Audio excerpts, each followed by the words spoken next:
Thursday, and welcome to On the Move with Nan and Kam. And we are joined today by Suzanne McWilliams. Welcome, Suzanne. Thank you. Thanks for coming on. We're excited to have you. So Suzanne is on for a multitude of reasons. She is incredibly active. Our friend Natalie here at Sports Backers used to work with Suzanne at Swim RVA, and they became good friends. And she said, I know somebody that is just sassy and fun and would be perfect on this podcast because she's always encouraging everybody to stay active. So I was like, let's sign her up. Let's get her on here. So Suzanne has a long-standing history of participating in our events and doing triathlons. But before we get to that, how did your love of active living start, and how do you kind of prioritize it in your own life now? Well, I grew up over in Southside Richmond. We didn't have a lot of resources. We didn't even have a car. So the way that I got around was by bicycle. I had to bicycle everywhere. And then my home, we didn't have much money, and there was a lot of stress going on and some alcoholism. And so my happy places tended to be out in the world, maybe with my friends, climbing trees, down at the James River, swimming, riding my bicycle. And one of my earliest opportunities was to ride over to the hospital where my dad worked. They had a pool. We didn't belong to a club or anything like that, but they did have a swimming pool. And it was about 4.5 miles over to McGuire Hospital. And so I would ride my bike over there and just hang out all day long and swim and be with the community. My happy places were out in the world with my friends, swinging from the top of trees or riding my bike. And if I wanted to go somewhere, either take my bike or run down the street and catch the city bus. Yeah, I feel like that's so interesting. We were talking about this with Nancy, our guest last week, but so interesting because it's like, even in my childhood, I'm 35, and I remember feeling like you see kids out doing stuff like that. Was my childhood, was like you're playing outside, and Cameron was saying you don't see that as much now. If you see a group of kids playing outside, you're like, oh my gosh, there's just weren't as many distractions or options. If you wanted to have fun, that was what you had to do. Well, I know. And now children are not outside as much for whatever reasons. They have to be plugged into different activities. But back in those days, we just stayed outside all day long. My mama had a bell, and she would ring the bell when it was time for me to come into the house. Yeah, I love that. That's great. How did that, I know obviously you were active that way, but as you got older and it has to become like more of a habit that you have, or like more of something that you're like choosing to do is, you enter the workforce and life takes over. How did that kind of translate for you, and how did you manage to stay active?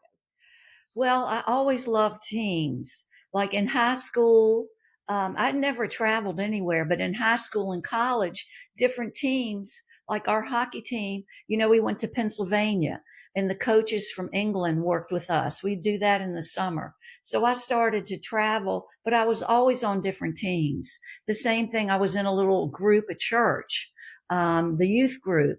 And, we would travel with them. So I started on teams, and then in high school, field hockey, basketball. I was never a great student. That's another thing. But because I'm sure I was learning disabled, but they didn't have it back in those days. So, but the things that I was good at, I was a great dancer. I did take dancing lessons, and I went on point by the time I was 12. And so those things made me happy because I was a great dancer, because I was a great field hockey player, and I belonged to a group. And I think that's, as we talk about senior fitness, the thing about senior fitness is that you have a community. So like where I work now, there's so many African American ladies who are in their 60s and 70s. When they were growing up in Richmond, they had no opportunity because in the 50s, Richmond more or less shut down in terms of African Americans having a place where they could swim. Like at Bird Park, where you used to be able to swim, they shut everything down. So all these ladies now, they're in my classes that I teach. but they didn't ever learn how to swim. Mm-hmm. So another thing I love about, I know I'm jumping. Another thing I love about Swim RVA is we're loaded with Black lifeguards. Yeah. We're loaded. Yeah. I mean, if you go to other places, I always look to see. Well, I taught in the inner city in Richmond for 30 years and retired from Richmond. And to see the children swimming, to see Black lifeguards, to see the ladies in their 60s and 70s who are loving the water and having the opportunity, and they are religious. They come every day. Mm-hmm. So that's what keeps you going. Yeah. It's a community. If someone is sick, if someone's had a knee replacement, we all know about it. And then, of course, there's luncheons. Yeah. We go out to lunch. So, and we just enjoy each other's company. That's and great. It's a blessed, blessed, blessed activity. It also seems like when you make, I think this is true of exercise in general, when you make it a like social thing, it just takes it up that level, because then people feel that community sense where they, you know, want to show up, they want to see people, and it makes it something that's like a can't miss activity for them. Yeah. Can you tell us a little more about the classes that you teach? Because you were saying you teach classes. You know, when I was a little younger, because when they first opened, I joined. Okay. And when I was a little younger, I taught everything. Like I went in to see, well, you know, Bobby Ucrop. It's Bobby Ucrop's project, of course. And I love him for it. But I went in, I said, you know, we should have line dancing. They said, okay, Suzanne, you want to do that? Okay, we'll do that. So I could teach all the classes really, but now I'm a substitute. I used to teach all day long, but at 76, I've had to slow down. It doesn't sound like you're really slowing down too much. But I can really, if for a substitute, I can teach most anything that we offer. Deep water, sure. You know, the whether you're in the shallow pool, yes. The chair, the yoga, because I'm a yoga instructor. Okay. I was more so, but like I said, I've had to slow down. But I love all the and see, like some people might just come for line dancing because they love to dance. Right. But I really encourage older people, if they're struggling with their knees or their backs, to get into the water for water aerobics. You're supposed to be trying one of those classes. A lot of them come up to me after class. They go, you know, your class, when I take it, my back feels so good. If I come in religiously, I don't have the aches and pains. It makes a tremendous difference because, you know, if you're over 40, you've probably got arthritis. Right? Yeah. So anyway, was that enough? Oh yeah, definitely. Nan earlier said that you are a religious participant in our events that we have. So what have been some of your favorite moments and memories that you've had from the UConn Monument Avenue 10K and the Richmond Half Marathon? I love it. First thing in the morning, I've done, you know, the half marathon. Okay. I like to get downtown early before the streets are all blocked and go to the Marriott. And the people are from all over the world. Yeah. They're there. Whether they're the most elite or the slowest, whether they have one leg, whether they're blind, it just doesn't matter. It's all of humanity. And to see the desire, the determination, the strength, and that everybody's just out there, they're going to do their best. Yeah. I love being a part of it. I might be the slowest one. I don't care. You know, I'm on the team. Yeah. If you're on the team, you're there with everybody. Right. Have breakfast, get a cup of coffee, and just talk to people. Where are you from? You know, how's your training going? And just be a part of the family. Yeah, we've said before that it's kind of like the Super Bowl. Like when it's time to run the race and cross the finish line, that's like our Super Bowl. I love it. It's like a big party. It is. And then what about our city? Yeah. What about our beautiful city? It's awesome. I mean, Richmond, this is my town. Yeah. You know, so I love it. Yeah, I think we obviously just announced that the marathon sold out, and we have been talking a lot about the community and how that plays into it. And I'm like, it's just a place you can be so proud of if it's an out of towner coming to see it or do a race at it, because I mean the community just comes out so big for all those events. And that's the thing that I love about working here. That also makes no 2 years look the same because they're all doing different things on the course and out there. So it is great. It does always make you so proud of Richmond. How many years have you done the half and the 10K? You have to look it up. Okay. Natalie guessed Okay. 10. Okay. That Over, might be. maybe over 10 is what she said. We did. I met my husband at Swim RVA. Okay. He's 17 years younger. Okay. And so I worked there up until the time that we started being together. Then we moved to Ohio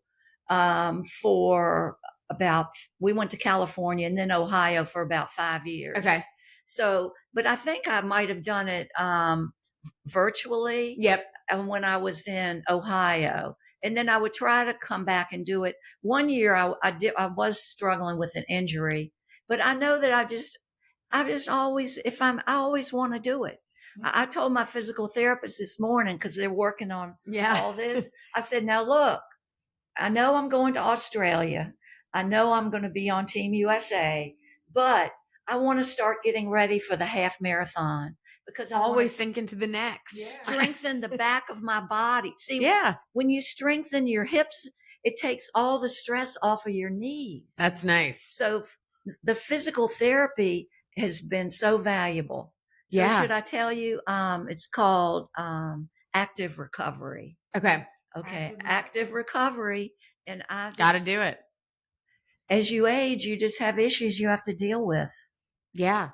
I think if people aren't active, before they've aged, they've got issues they've dealt with, a huge reason to try to stay active. So you've mentioned triathlons, which is a huge reason of why we're here today. Yes. But when did you first start doing triathlons? Did you run first and then start doing them? But I guess you were a big swimmer always. So not big, just ordinary. But then I was working at Swim RVA at the beginning. Mm-hmm. Like now it's huge, right? Yeah. But then there were maybe 10 of us on the staff. And Adam Kennedy, who's in charge, he goes, we're going to have a little triathlon. We want all of our staff to do it. I go, okay. And so the day came to have it, and there were only 2 of us that really signed up and did it. I mean, I had to learn everything. They made so much fun of me.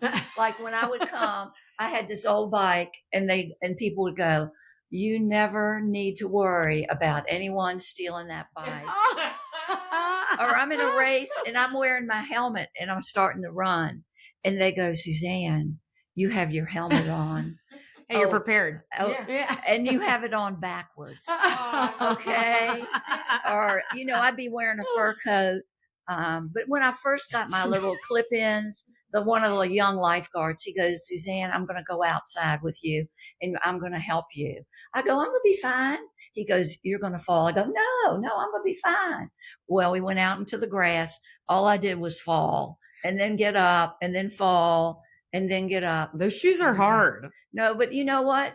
You just get used to it. Yeah. But I have so many people along the way in my life who've encouraged me, from being a little girl, from being in high school. In high school, my mother took me off the team, and my coach went and talked to my mom, because my mom called. She goes, I want my daughter to come home after school. I do not want her participating.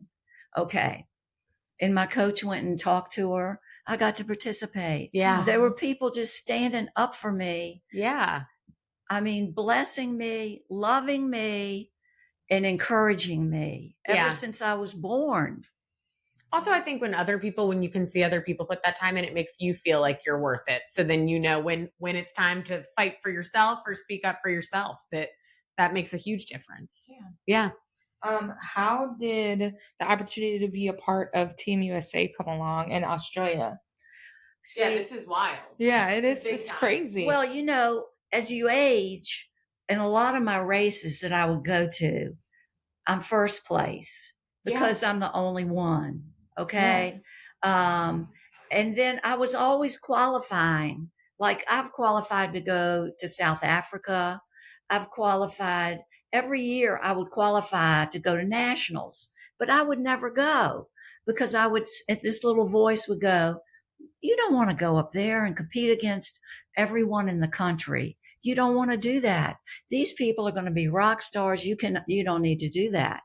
Well, two things. Then my husband, he's a lot younger and he doesn't qualify for anything. Okay. Even though he has done Ironman race, but I've done 6 Ironman races, halves. And it doesn't matter. That is a lot. And I started at age 65. Okay. That's when I started triathlon. But Julius, he goes, Suzanne, I want you to go to nationals. And then another friend of mine who's a little younger than I am, she was going to nationals. We were in a race together and I was faster than she was. Aww. And I said, and she always goes, I said, oh, it's going to be in Atlantic City, not that far. Yeah. And my husband goes, Suzanne, I want you to do it.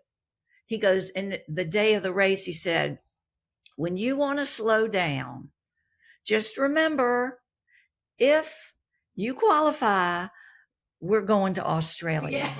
Yeah. And so it did push me. Yeah. It did. And see, there were, in my age group, there were 15 and I was number 5. So that qualified me. Yeah. But see, you really can't go to Worlds unless you have deep pockets. Yeah. Because you've got to pay for the flight, Yeah. the hotel, elite insurance. I mean, there's so many things that Get your bike shipped. Yeah. Like, You got to bring Yeah. everything. Yeah. you have a lot of expense. And my husband said, if you qualify, we're going. What a So supportive husband. Yeah. Yeah. Yeah. That's so cool. How long will you go? Yeah. How long are you going to go and when do you leave? well, we're leaving on the 9th of October. Okay. My race is on the 17th Okay. Nice. Get a little bit of built-in time to hang out to there. catch your Yeah. breath. Yeah. Because that's going to be crazy from here to Australia. That's a far. I mean, I went to Greece last summer and I felt sick the whole first day because of the jet lag and because I was like, where am I and what day is it? So I'm sure it'll take a while to. Yeah. What's our time difference in Yeah. Australia? Is it My husband, he knows. Yeah. He's traveling with She's you. You're like, taken hey, care of. all I got to do is win. No, he's Filipino. Okay. Okay. So, and we've been to Manila. So I know that Yeah. we were in the air a long time for that. Yeah. So it's okay. It's an opportunity. I'm grateful, but I feel like I told my ladies yesterday, I said, I would not be doing this if it was not for y'all. If Yeah. it wasn't for all the people who've supported me Yeah. and, And hoping to keep you active. yes, they say, one of the ladies, and it's in my article, says, motion is lotion. Yeah. Motion is lotion. That is true. Yeah. So it's a habit. Yeah. No, it definitely And is. just think of the endorphins. Maybe if we just go out and do a fast walk, if we talk to people, if we share what's going on in our lives, it's a lift. Yeah. So It definitely helps for sure. What are you most looking forward to about going to Australia? I haven't even thought about it. To be on Team USA is just unbelievable. Yeah. To be with other women who are my age, who I'll be competing against. Because I remember at nationals, there was this beautiful woman, and she was in her 80s. We were It's all amazing, out there yeah. together in our little suits, with our little caps on and all. And it's just a gift. Yeah. Yeah. It's a great way to just celebrate that you can do that with your body. Like, it's amazing. And and on the races, you're with young people. Mm-hmm. You're with the elite. Like the race I just did on Sunday, the first thing was the very fastest. Yeah. They had their own little category, which I was not in that, of course.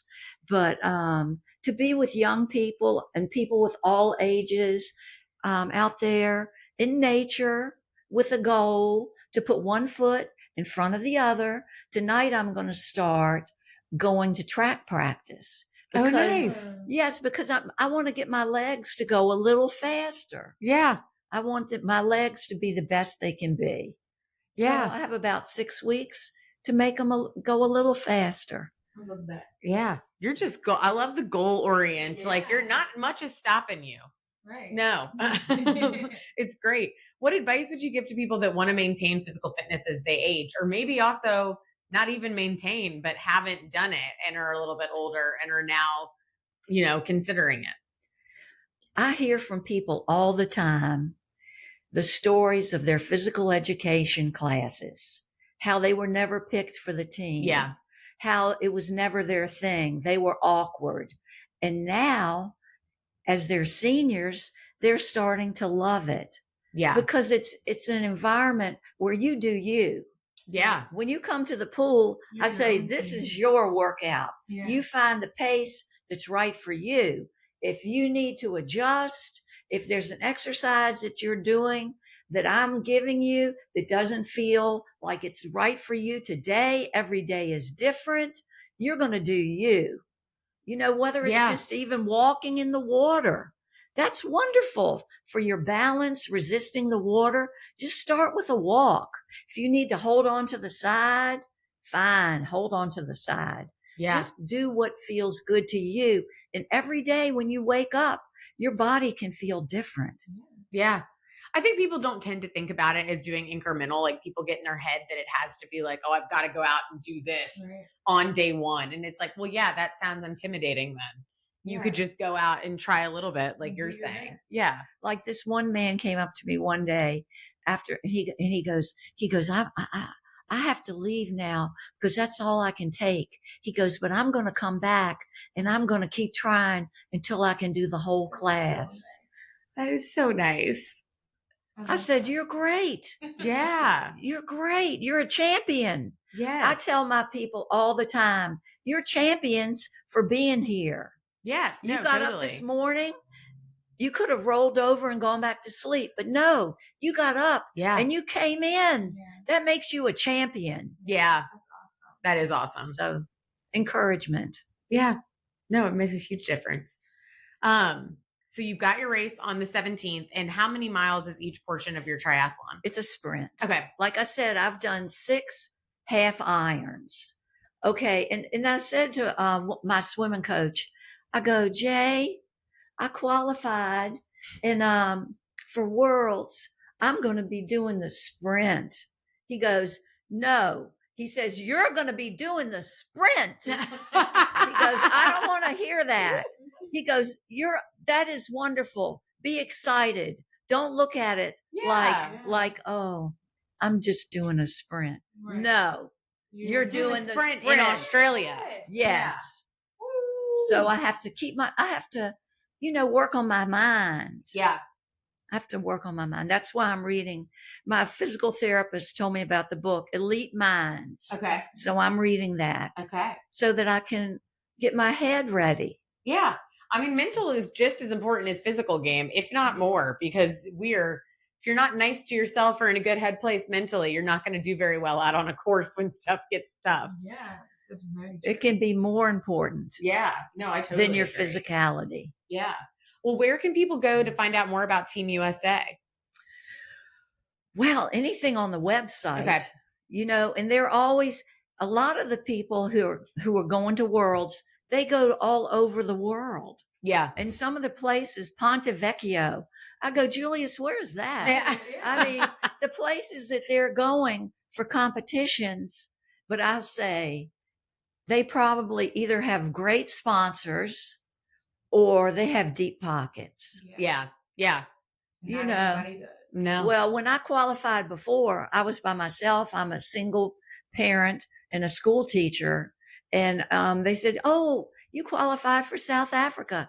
I said, thank you very much. But I know. Yeah. No, that's a very true point. Yeah. But they're all over this country. They have nationals. But and I always qualified. But this year, when it was going to be right there in Atlantic you can City, drive. It makes a huge difference when you can drive. Yeah. So, and Swim RVA, because you're subbing classes there, can people go to just swimrva.com to find out more about how they can take classes there? Yes. Okay. You wouldn't believe, like they just had a mermaid camp. That all of the little girls. That's amazing. All of the little girls were so excited. I mean, mermaid camp. And I think, and some of them might have had their little fins on and had their faces painted and glitter. I mean, they're always thinking of ways to bring children on board. I mean, you could be there one day and there are kayaks in the pool, or, we have a room with treadmills for people with arthritis. Oh yeah. It's a warm pool. Okay. Of course, the competition pools, they're always doing swim meets of the whole East Coast. Yeah. And things like that. And I used to be a lifeguard since I was 12 years old. And this was the first time that I went to take my lifeguard training, and I couldn't pass the time. You had to get down, 180 pound, victim on the bottom, up, bring them up to the side, jump out, be doing CPR, and within a certain time, get the gloves on. Yeah. And I have little trimmers. I mean, I couldn't do it.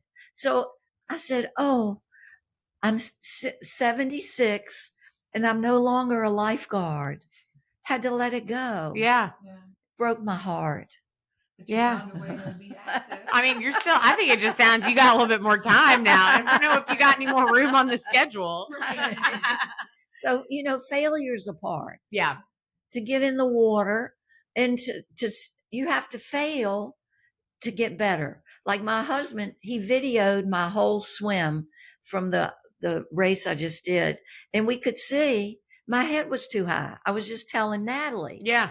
She told me to swim with a tennis ball under my neck to get that head down, which brings your hips up. So you learn whatever you do. Yeah. Whether it's, your feet are turning out too much when you walk, whether it's like they're training me to go toe first, toe for balance, working on, because if at my age, people are falling constantly. Yeah. So your balance is huge, to learn things that you can do to improve that balance so you don't fall and break your hip. Right. Yeah. So many things. I love the thought of never stopping learning either. There's always something to learn. Yeah. And to improve. Yes. Well, thank you so much for being on today. Next is the part of your interview that might be the hardest. We do a fun rapid fire thing called This or That, where we just make you pick between two things. Okay. Might not be related to physical fitness. Can be anything. I have one. Do you have one yet? I have one. Okay. I'll go first and then you can go. So you're headed to Australia. If you get a wildlife spotting, are you most excited about seeing a koala or a kangaroo? Kangaroo. Okay. Why kangaroo? I just think they're exotic. Yeah. And they move fast. They have their little babies in their belly. I mean, to me, they're magnificent. That's also like not an animal like shape or type that you're ever gonna see. Like a koala is like a bear. Like you can see similar koala like things. Yeah. But a kangaroo is wild looking. Yeah. Yeah. And they're fast. Yeah. I mean, they're athletic. Yeah. Aren't they? If you see, kind of mean too. Yeah. I think. I've heard that somebody ran up and wanted to hug it, and then it got kicked. I said no. Not today. I won't be. Just somebody, people are telling me, when you go, there are more things that can kill you there than anywhere else on the planet. It sounds like you've been talking to me. Or my mom. Yeah, I would love to go though, but it does. They also you're not going to encounter all that in the wild. You're going to have to go somewhere to see it most of the time. Yeah. That's right. You're busy. Yeah, all right. She got something to do. Okay, mine is more of a this, that, or this. Whoa. Do you prefer? Which one is your favorite? Running, biking, or swimming? I get asked this all the time. Okay. When I started, I would leave. I said, I cannot run. Like I'm 65, right? And so I go to practice. When they got to the run, I go, I'm sorry, I don't run. Okay. But I went from that to being able to run. Right. Yeah. Okay. The water, I've always been a water baby. I love water too. The water. I wasn't a competitive swimmer, but I was always a lifeguard, play around teaching lessons. My husband, because he didn't learn as a child, he goes, you're just frolicking. You're in the water, you're frolicking. Yeah, it's fun. So, but then I did when I was in Ohio for 5 years, my coach there was a fabulous cyclist. And we used to do like 3-hour spin classes. If you can imagine, you got to be there, at 5:30 in the morning, and we would spin for 3 hours. So my bike improved a lot, but I still think that my favorite thing for all humanity as you age is the water. Yeah. Yeah, because then, like you said, as you age, because you're really like you said, seniors are in the pool, and it helps actually to be in the pool. I agree. I love that. I'm going to stick to water. My last one is, do you prefer a pool swim or an open water swim? I'm doing open water every weekend. Okay. I'm very relaxed and comfortable, but I know that I need the pool swim because that's where my times come down. Yeah. Because I'm swimming maybe with another person, and I've got to try to keep up. Mm-hmm. And then I've got my watch that'll tell me every 100, am I going a little faster? So what happened, I'm doing all these open water swims and not doing the short one. And so I'm getting slower and slower. Yeah. Because I'm just, so I don't know if that answers it. Yeah. I think that you need, both. As a competitor, you need both. Yeah. I've got 2 follow-ups now. What is your favorite stroke to swim? Freestyle. Okay. And then if you're in open water, what's your favorite type of water to swim in? Well, salt water is the very best, right, because you're going to be more buoyant. Yeah. That's why I love to do this little race. I'm going to think of it in a minute. But I love to do it because the water has some salt in it. That is nice. Okay. So I love it. Yeah. Well, this has just been amazing. Yeah. Thank you so much. It's been great to have you on. Thank you for having me. Well, thanks so much. And all the best in Australia. Keep us updated. We'll get all the gossip from Natalie as well, but keep us updated. Let us know how it goes, and we'll be thinking about you. Have the best trip. Enjoy being there too, because you've earned it. Y'all are on my team. Yes, we are. Yeah, we are teammates. Team Suzanne. Thanks, guys. Thanks for listening. Bye.